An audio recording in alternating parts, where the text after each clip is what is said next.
Hi everyone, Mrs. Castillo here. Mr. Roby has asked me to give you a little lesson on evaluating online resources. This is a mini lesson from a larger lesson that I actually teach with Mr. Faust when you guys are sophomores. So just to be helpful with your real world lessons that you guys have each week. Evaluating online resources. Why do we have to do this? Well, first off, anyone can find information on the web using Google or Wikipedia.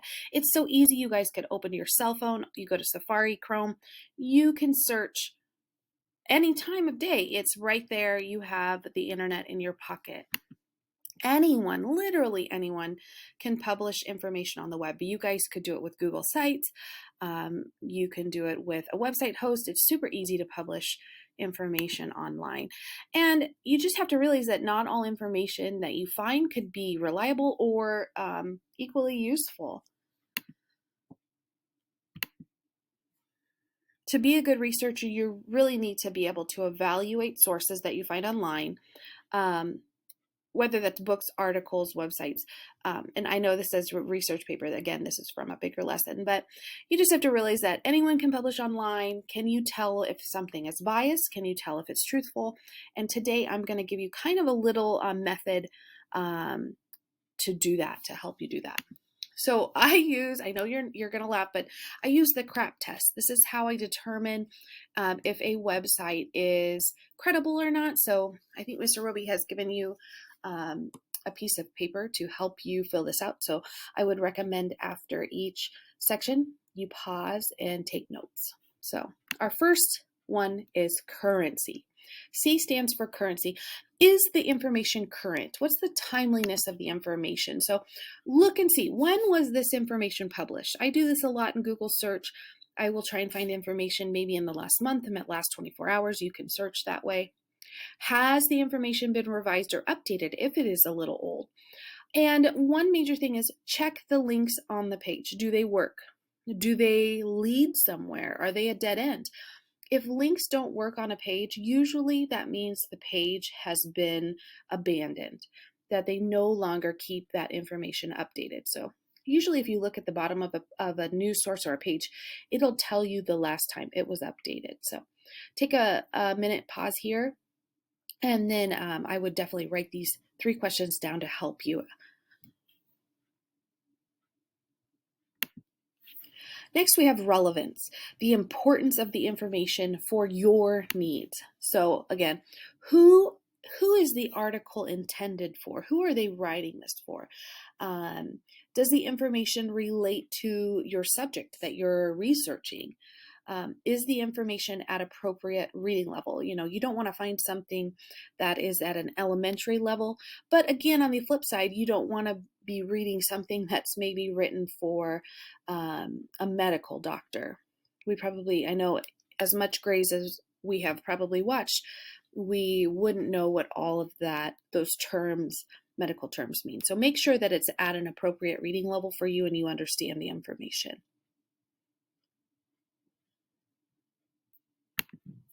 Authority, the source of the information. So who is the author, the publisher, or the source? Where did this information come from? Always look for that. What are the credentials of the author? Are they qualified to even be writing about this topic? Obviously, I could be writing about library information or library resources, but probably not rocket science for me or brain surgery. Probably 2 things I'm not qualified and I don't have the credentials to be writing about.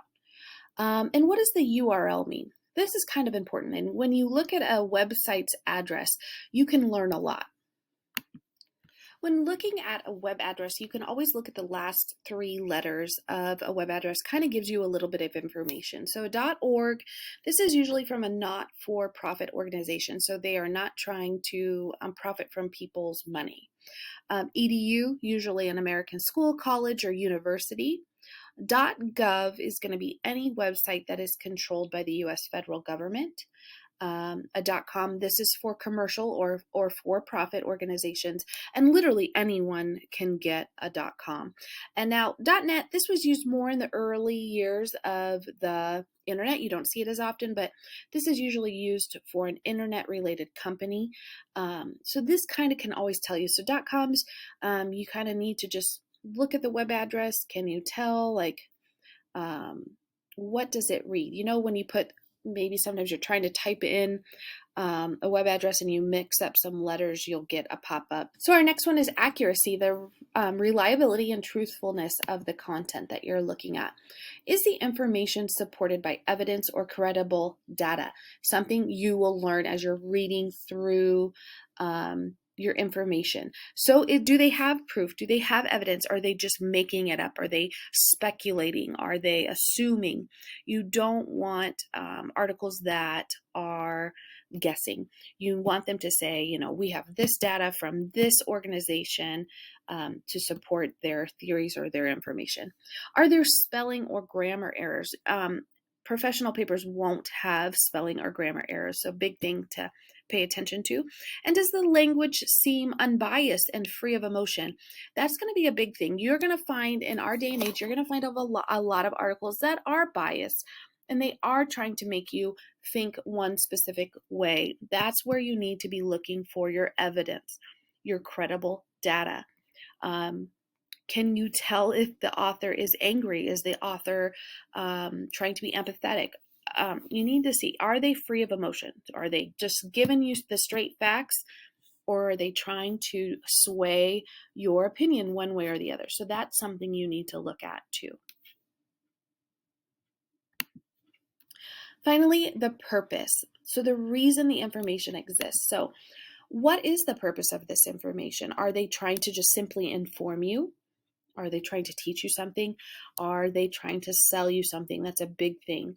Are they just trying to entertain you? Is it, or is it to persuade you? That's the big one. Are they trying to persuade you to think a certain way? Is the information fact?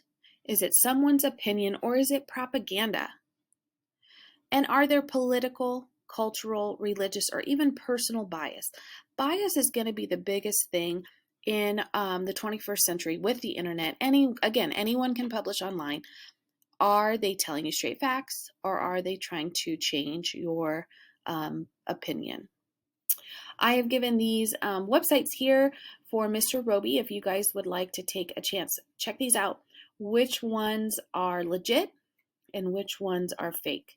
We'll see if you can use the CRAAP method to determine that. And good luck with the year. I'm glad to see everyone. Hope you guys have a great week.